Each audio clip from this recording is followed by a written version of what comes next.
একটা বিয়া এই গ্রামে মানে বিয়া প্রস্তাব নিয়ে আসে না রাস্তার এই কাদর কারণে। মানে বিয়া শাদী এই গ্রামের দেওয়া কঠিন হয়ে গেছে। গ্রামত বিয়া শাদী না গেলে কোনো গাড়ির ঘুরে ঢুকে না, ছেলেবেলা স্কুলে যাইতে পারে না গাড়ির অভাবে। দিনাজপুরের নবাবগঞ্জ উপজেলার ভাদুরিয়া ইউনিয়নের চাটশাল পাকা রাস্তার মোড় থেকে শিবারামপুর গ্রাম পর্যন্ত কাঁচা এই রাস্তা দিয়ে আশেপাশের 10টি গ্রামের বাসিন্দারা চলাচল করে। প্রত্যেক বর্ষা মৌসুম এলেই বৃষ্টিতে কাদা জমে এসব গ্রামের বাসিন্দাদের চলাচলের একমাত্র রাস্তাটি ব্যবহারের অনুপযোগী হয়ে পড়ে। ছেলে মেয়েদের বিয়ে দিতেও চায় না কেউ এই গ্রামে।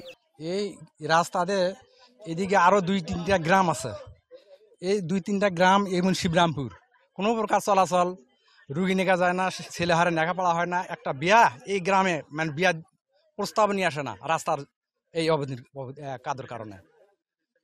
মানে বিয়া শাদী এই গ্রামের দেওয়া কঠিন হয়ে গেছে। গ্রামবাসী বারবার দাবি জানানো সত্ত্বেও রাস্তাটি পাকাকরণের উদ্যোগ নেয়নি জনপ্রতিনিধিরা।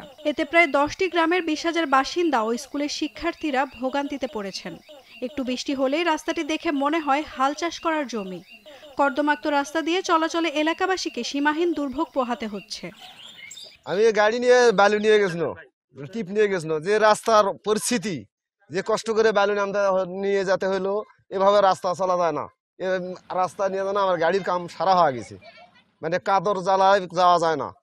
এই হলো আর রাস্তা। গ্রামত বিয়া শাদী না গেলে কোনো গাড়ির ঘুরে ঢুকে না, ছেলেবেলা স্কুলে যাইতে পারে না গাড়ির অভাবে, হাট বাজারে মানে যাইতে পারে না, কোনো ব্যবসা বাণিজ্য করতে পারে না।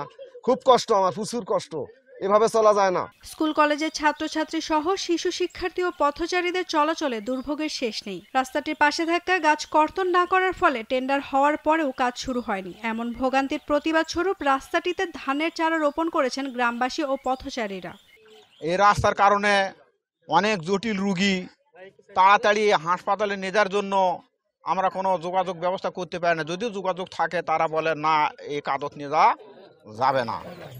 স্থানীয় এমপি ও জনপ্রতিনিধিদের বারবার বলেও গাছ কাটার বিষয়ে কোনো সমাধান করতে পারেননি বলে অভিযোগ এই ইউপি সদস্যের। অনেকবার এমপির কাছে ঘুরেছি, চেয়ারম্যানের কাছে গেছি, চেয়ারম্যানও এর সুরাহা নিতে পারে নাই, এমপি মহোদয় নিতে পারে নাই। কেননা এই রাস্তার উপরে, এই গাছগুলোর উপরে অনেক টাকা সে লুপাট করে নিয়েছে। অনেক ব্যবসায়ী, গাছ ব্যবসায়ীর নিকট থেকে লক্ষ লক্ষ টাকা, কমপক্ষে 50 লক্ষ টাকা তারা হাতিয়ে নিয়েছে।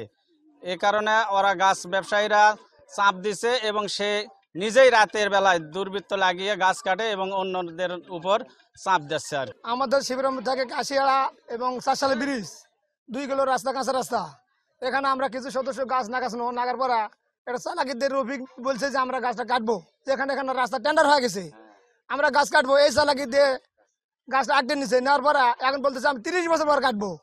এইভাবে এখন রাতের আন্ধারে কিংবা ওরাই লোক না গাছ কাটা আর গ্রামের মানুষ রফিক কেসে ফাঁসায়।